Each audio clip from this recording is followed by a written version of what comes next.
परम तेजस्वी भगवान कृष्ण के प्रभाव को देखकर देवराज का सारा घमंड चूर हो गया। हाथ जोड़कर स्तुति करने लगे। पिता गुरुस्तम जगतामधीशो दुरत्ययः काल उपात दंड हिताय स्वेच्छा तनुभि समीहसे मानम विधुन्मन जगदीश मानिनाम। हे नाथ, आप जगत के पिता हैं, लोक गुरु हैं, स्वामी हैं, सबके नियंत्रक हैं। अपने भक्तों की लालसा पूर्ण करने के लिए आप लीला करते हैं। हम लोग अपने को ईश्वर मान बैठते हैं, ऐसे लोगों का मान भंग करने के लिए आपका ये विचित्र लीला हुआ। बहुत सुंदर स्तुति किए। अब एक एक श्लोक में तो हम नहीं जा सकते, प्रणाम कर रहे हैं। नमस्तुभ्यं भगवते पुरुषाय महात्मने वासुदेवाय कृष्णाय सात्वतां पतये नमः। हे कृष्ण, हे वसुदेव नंदन, हे सर्वात्मा वासुदेव, हम आपको नमस्कार करते हैं। आप जदुवंशियों के एकमात्र स्वामी हैं, भक्त वत्सल हैं। आपको हम नमस्कार करते हैं, बार बार नमस्कार कर रहे हैं। स्वच्छंदोपात देहाय विशुद्ध ज्ञान मूर्तये सर्वस्मयी सर्वबीजाय सर्वभूतात्मने नमः। आप सभी जीवों के कर्म फल देने वाले हैं। आपने जीवों के समान कर्म वश होकर भी स्वतंत्रता से अपने भक्तों की इच्छा को पूरा करते हैं, उनके अनुसार शरीर धारण करते हैं। सबके मूल कारण हैं, विशुद्ध ज्ञान स्वरूप हैं। मैं आपको बार बार नमस्कार करता हूँ। सर्वभूतात्मने नमः। मयेदम भगवन गोष्ठ नासाया सारवायु भी चेष्टितम विहते यज्ञे मानिना तीव्र मन्युना। हे प्रभु, मेरे अभिमान का अंत नहीं। मुझे बहुत क्रोध आया, मैंने आपके प्रति बहुत बड़ा अपराध किया। मैंने देखा कि मेरा यज्ञ नष्ट हो गया है, बंद हो गया है, तो मैंने इसके बदले में मूसलाधार बारिश किया, आंधी किया, ब्रजवासियों को नष्ट करना चाहा। मुझे क्षमा कर दीजिए प्रभु। तवेशानुगृहीतोऽस्मिन् ध्वस्तंभो वृथोद्यमः ईश्वरं गुरुमात्मानं त्वामहं शरणं गतः। हे प्रभु, आप मुझ पर अनुग्रह किए हैं, बहुत बड़ी दया की है। मेरी चेष्टा को, मेरे प्रयास को व्यर्थ करके मेरे घमंड के जड़ को ही उखाड़ दिया है। बहुत अच्छा किया प्रभु। मैं अपने को ईश्वर मान रहा था, वास्तव में आप सबके स्वामी हैं, गुरु हैं, आत्मा हैं। हम आपके शरण में हैं। इस तरह से देवराज इंद्र क्षमा याचना कर रहे हैं। इस प्रकार से देवराज इंद्र स्तुति किए। उसी समय गोलोक से कामधेनु गायें आकर कृष्ण की अभिषेक करती हैं, अपने स्तन से दूध बरसा करके उनका अभिषेक करती हैं और कह रही हैं कि हे जगत के स्वामी, आप ही हमारे परम पूज्य आराध्य हैं। इंद्र त्रिलोकी का स्वामी होता रहे, लेकिन हमारे इंद्र, हमारे स्वामी तो आप हैं। इंद्र का मतलब मालिक, ईश्वर, स्वामी। गाय की, ब्राह्मण की, देवता के, साधु जनों की रक्षा के लिए आप स्वामी बन जाइए, इंद्र बन जाइए। हम गायें आपकी अभिषेक करेंगी। तो कामधेनु गाय दूध से स्नान कराने लगी और फिर देवराज इंद्र आए ऐरावत पर चढ़कर और आ करके उनके सूंड से आकाश गंगा का जल लेकर भगवान का अभिषेक किए। और देवराज इंद्र कहते हैं कि हे गोविंद, हम आपको प्रणाम करते हैं, आज से आपका नाम गोविंद रहेगा।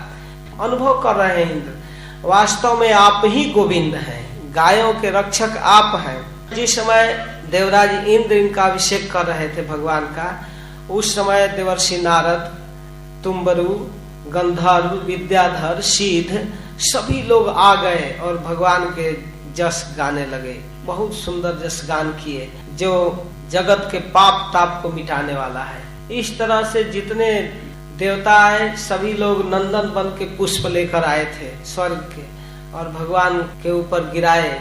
तो जिस गिरिराज जी की तलहटी में भगवान का अभिषेक हुआ, गोविंद नाम पड़ा, गायों ने अभिषेक किया, उस स्थान पर आज गोविंद कुंड है।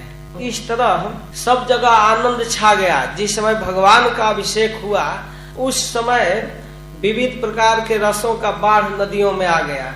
सब जगह अनेक प्रकार के औषधि, धन धान्य बढ़ गया।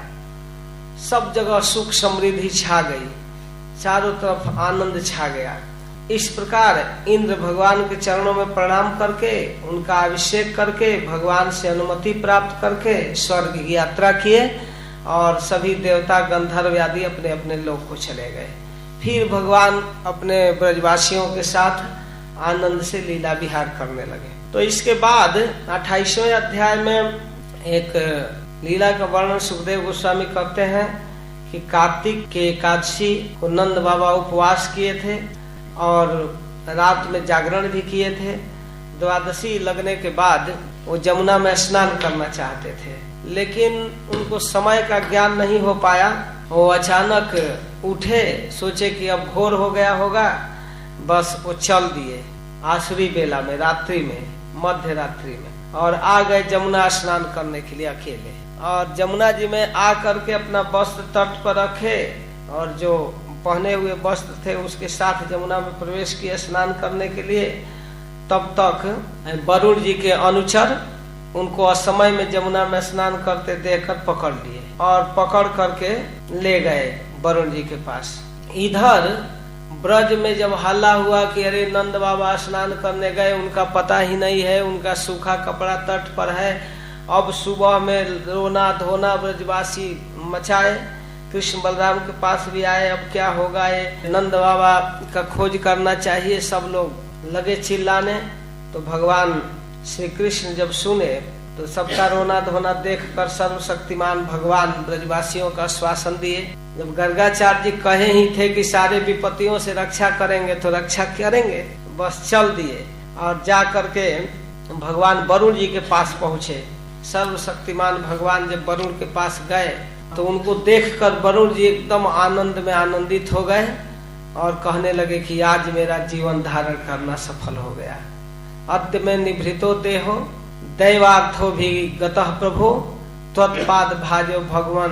अब आपको पार मत होना।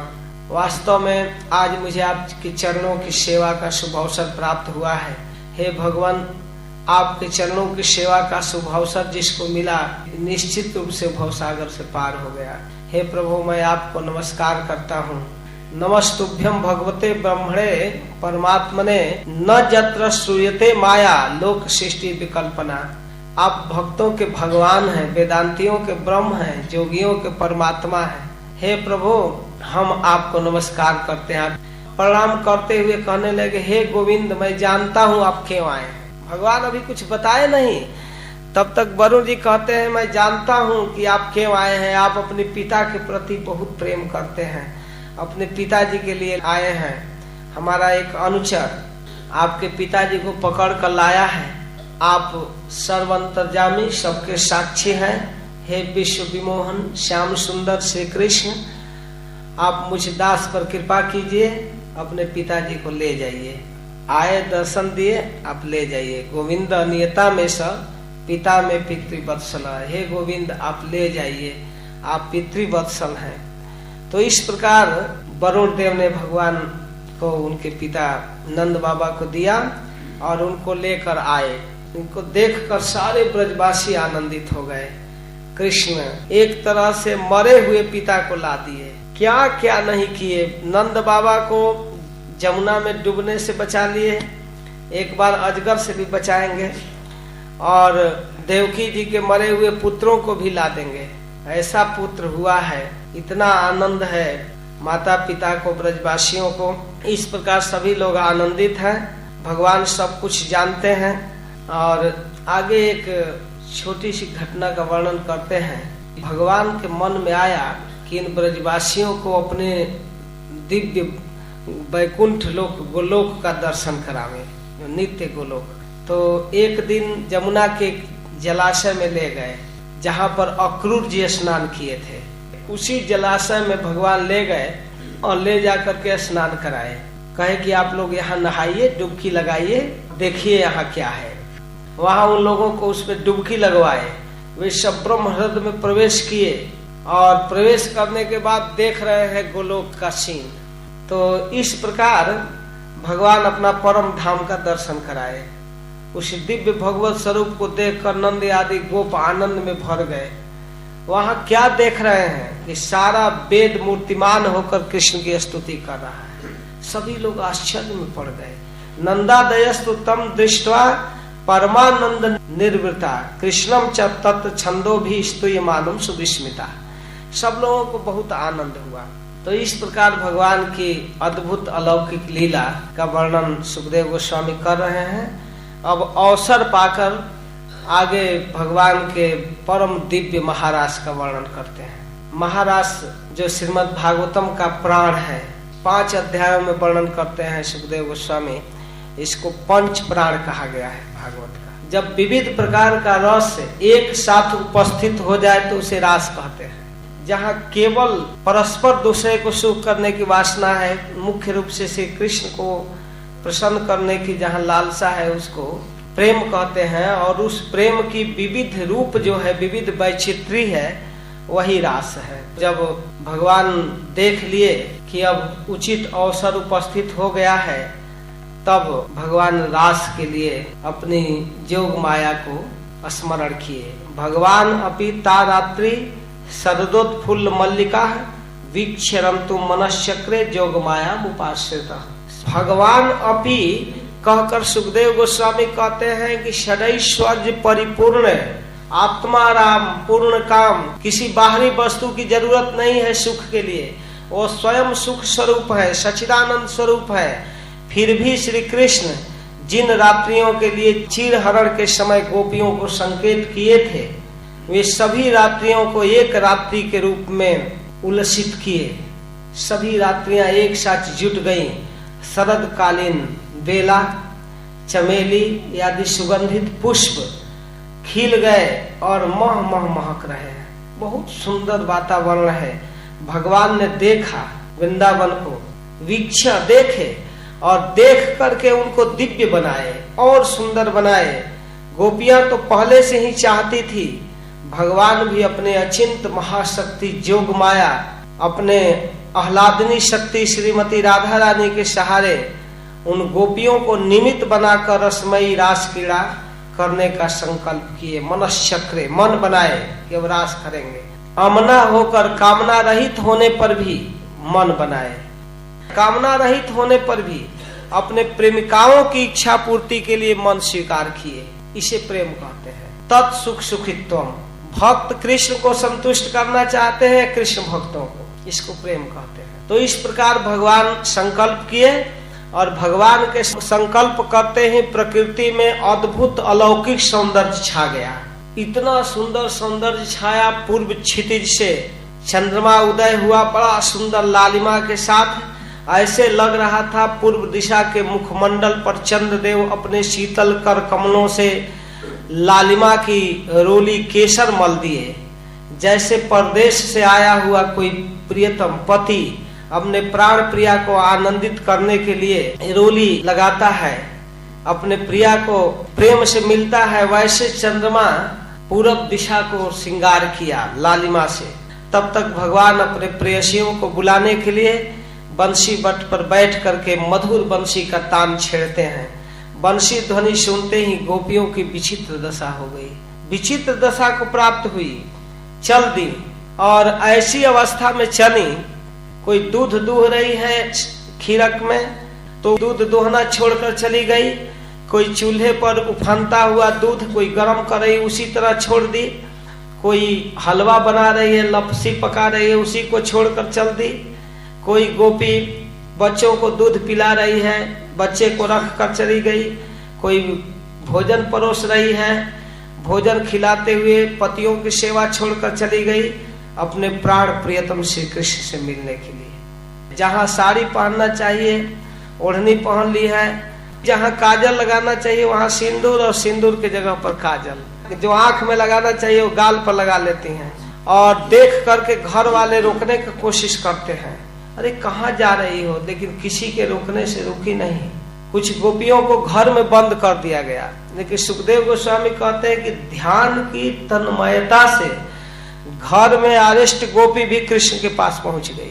अपने पास अपने प्रेयसियों को देखे जब भगवान तो बड़ी विनोद भरी वाक चातुरी से मोहित करते हुए भगवान बोलते हैं, हे महाभागवती गोपियों आइए आइए आपका स्वागत है।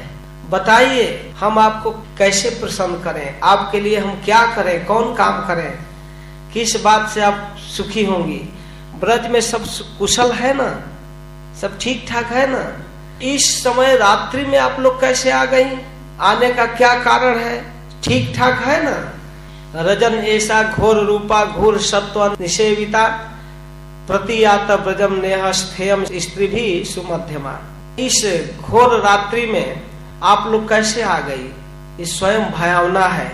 बड़े भयानक जीव इस वन में रहते हैं, आप लोग लौट जाइए। पहले तो स्वागत किए कि आप आए, बहुत अच्छा हुआ, आप लोग ब्रज की शोभा देखिए, लेकिन फिर कहते हैं कि आप लोग जाइए। अब आप लोग जाइए, ये इस वन में रुकना ठीक नहीं है, जंगल में स्त्रियों को रुकना ठीक नहीं है रात्रि के समय। प्रतियात ब्रजम नेह स्थेयम स्त्री भी सुमध्यमा। आप लोग ब्रज में लौट जाइए। वृंदावन देखने के लिए आई थी, इतना सुंदर शोभा रात्रि में, चंद्रमा की रात्रि में, तो वृंदावन की शोभा आप लोग देख ली। अब आप जाइए, आपके माता पिता भाई सब इंतजार करते होंगे, पति लोग इंतजार करते होंगे, आपको खोजते होंगे जहां तहां। आप जाइए। मातरः पितरः पुत्रः भ्रातरः पतयश्च विचिन्वन्ति पश्यन्तो मां क्रीड्वम बंधु साधुसम। आप उनको परेशान मत कीजिए, भय में मत डालिए, आप जाइए। आप गायों की सेवा छोड़कर चली आई, नन्हे नन्हे बच्चों को छोड़कर चली आई, जाइए उन्हें सुखी कीजिए। अगर हमसे स्नेह है तो कहीं भी रहकर हमारा स्मरण कीजिए, हमसे प्रेम बना रहेगा। हमसे तो सभी लोग प्रेम करते हैं। आगता ही उपपन्नम वह प्रियंते मई जंतव। सभी जीव मुझसे प्रेम करते हैं। आप लोग स्त्री हैं, स्त्रियों का कर्तव्य है कि अपने भाई बंधु पति पुत्र संतान की सेवा करें, सबकी सेवा करना है। जिन स्त्रियों को उत्तम लोक प्राप्त करना है, उसको कभी भी किसी भी अवस्था में अपने पति को नहीं छोड़ना चाहिए। दुशीलो दुर्भगो वृद्धो जडो रोग्यो धनो पिवा पति स्त्री भी नहातव्यो लोकेप्सु भीरपातकी।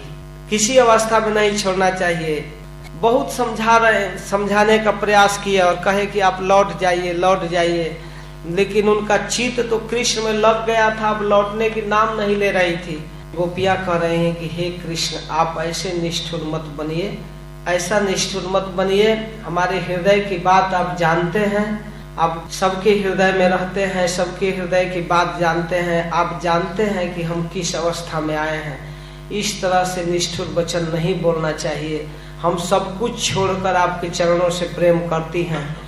यह निश्चित रूप से सत्य है कि आप स्वतंत्र हैं, हठीले हैं, आप जो चाहेंगे वही करेंगे, आप पर हमारा कोई बस नहीं है। फिर भी जैसे आदि पुरुष भगवान नारायण सभी जीवों से समान रूप से प्रेम करते हैं, उसी प्रकार हे प्रभु आप निश्चित रूप से सम है, लेकिन हम आपके भक्त हैं, हमारा पक्ष लीजिए। मयवम विभोरहति भवान गदितुम निशंसम संतज्य सर्व विषयं तव पाद मूलम भक्ता भजस्व दुरवग्रहमात्यजस्मान् देवो यथादि पुरुषो भजते मुमुक्षुन्। आप हमारे भाव को जानते हैं, हमें इस तरह निष्ठुर वचन मत बोलिए, हमें ठुकराइए मत। हे नाथ आप कृपा कीजिए, हे मेरे प्राण वल्लभ, हे सखे, आप हमारे हृदय के भाव को जानते हैं। आपके सुंदर मंद मुस्कान, मधुर चितवन, प्रेम भरी बोली हमारे हृदय में बेचैनी उत्पन्न कर दिया है। आपसे मिलने के लिए लालसा बढ़ गई है। आप अपने अधरों के रस से हमारे हृदय की आग को बुझा दीजिए प्रियतम। हम सच कहती है कि आपके विरह व्यथा से हम अपने शरीर को जला देंगी या ध्यान करके किसी न किसी समय आपको प्राप्त करेंगे।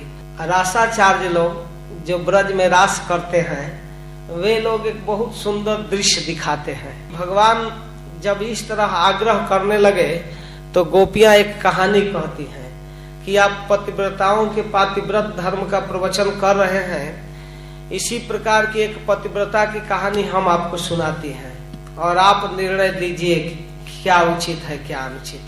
एक पतिव्रता स्त्री अपने पति की सेवा कर रही थी, बहुत प्रेम से सेवा करती थी। एक बार उसके पति परदेश में जाने लगे, विदेश में। तो जब विदेश में जाने लगे तब वह स्त्री तब छपटाने लगी कि हम अपने पति की कैसे सेवा करेंगे। उसके शांति के लिए वे अपना मूर्ति बनवाए और कहे कि देखो तुमको लेकर तो जा नहीं सकता, ये हमारी मूर्ति है, इसकी सेवा करो और हम कुछ काल के बाद परदेश से लौटेंगे तो फिर हमारी सेवा करना। और वो पतिव्रता स्त्री लगी विग्रह की सेवा करने, मूर्ति की। अब उनको पूजा करती, समय से खिलाती, स्नान कराती, सुलाती, अब मूर्ति की सेवा में लग गई। तो कुछ काल के बाद पति आए, किवाड़ बंद करके अपने पति की श्रृंगार कर रही थी, कपड़ा पहना रही थी, सेवा कर रही थी। पति आ गए दरवाजे पर, आ करके आवाज दिए, तो हे श्याम सुंदर, हम आपसे पूछना चाहती हैं कि उस स्त्री को क्या करना चाहिए जो किवाड़ बंद करके अपने पति के मूर्ति की सेवा कर रही है। तो उसको सेवा करना चाहिए कि सेवा छोड़ करके अपने आए हुए पति के दरवाजा को खोलना चाहिए, कि उनकी सेवा करना चाहिए। आप निर्णय कीजिए क्या करना चाहिए। तो भगवान कहते हैं बड़ा मूर्ख है, इसमें क्या विचार करना है, जब असली पति आ गया तो नकली पति की क्या सेवा करना है, इसमें बहुत सोचने की बात क्या है।